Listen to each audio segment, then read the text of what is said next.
This short presentation has been prepared by Hill to assist London Borough of Camden with the communication of our current thinking on construction methodology, sequence and timeframes.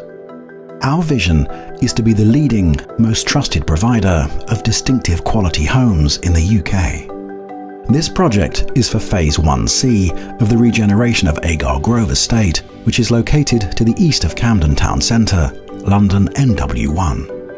The works consists of the demolition of the existing buildings and the construction of the 125 new Passivhaus homes across two main blocks.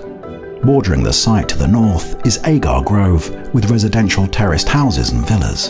To the east lies Camley Street, which is occupied by low-rise light industrial units and the mainline railway into St Pancras. To the southeast is the King's Cross development area.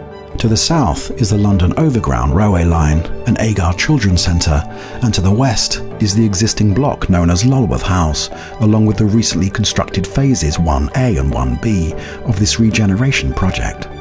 These 95 units were built by Hill and provide new residential homes within Agar Grove Estate, achieving full Passivhaus certification. Construction deliveries will be minimised during nursery drop-off periods. Consideration will be made to make sure all surrounding the site will be safe and have minimal disruption throughout the build. Construction traffic will access the site from Agar Grove to the northeast of the site, sharing this route with public and emergency vehicles.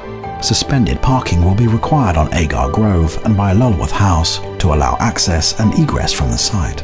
The main site office and welfare will be located next to Lulworth House car park and will include construction parking to keep trades within the site boundary and keep the surrounding roads clean and clear.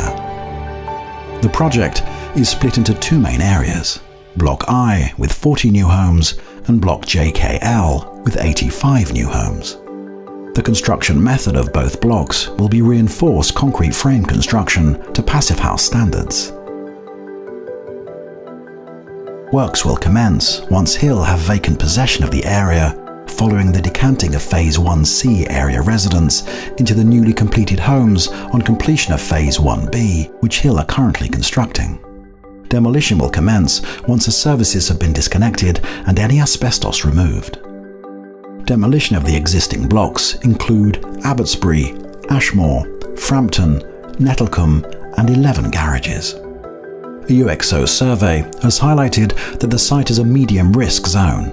We will have an explosive ordnance disposal engineer present to monitor the area during groundworks until the foundations are poured. To maximise the benefits of the lessons learned from phases 1A and 1B, we have allowed 26 weeks to complete the design and produce detailing mock-ups to inform the PHPP model prior to construction. We propose to engage all of our established supply chain partners from Phase 1B to retain the knowledge gained by all. A single piling rig will construct the foundations of the project starting on Block I and will continue onto Block JKL. Once the foundations have been cast, the superstructure's reinforced concrete frame can commence. One team will be on Block I, and as they complete the frame, will follow onto Block JKL.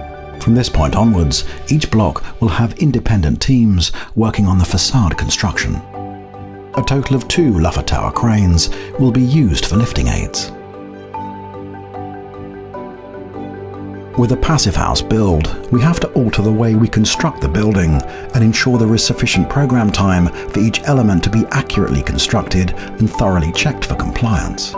For example, a concrete stub column of the pile cap and beams is constructed, which allows extra insulation and waterproofing to be installed underneath the ground floor slab. The stub column is also waterproofed. The inner leaf of the building is blockwork between the concrete floor slabs. All apertures are boarded and taped, windows and doors are installed, first fixing penetrations are created and sealed, and then a parge coating is applied. Following the brick ties, fire-stopping testing and inspections, the outer leaf brickwork can commence. Sample panels will be created to benchmark the quality of the build and resolve all complex design interfaces in advance. As soon as the blockwork is watertight, the internal fit-out sequence can start. The internal fit-out will be at a maximum rate of 3 plots per week, with a plot overall sequence duration of around 23 weeks to complete. The works start on each floor with the soil and vent pipes, followed by party walls and M&E. Each group of plots consist of the following activities. First fix. Second fix, including an initial air test following mist coat to ensure the building is performing. Final fix. Inspections and plot completions. Following striking of the scaffold and external landscaping, Block I will complete in week 87. Block JKL completes in week 122.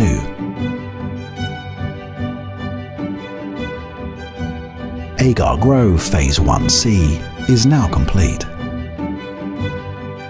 Our knowledge, expertise, existing supply chain, and the independent recognition of successfully achieving a fully certified scheme on Phase 1A, and our reassuring ongoing air testing results from Phase 1B, makes Hill the obvious choice and most suitable delivery partner to fulfill the obligations of Agar Grove Phase 1C.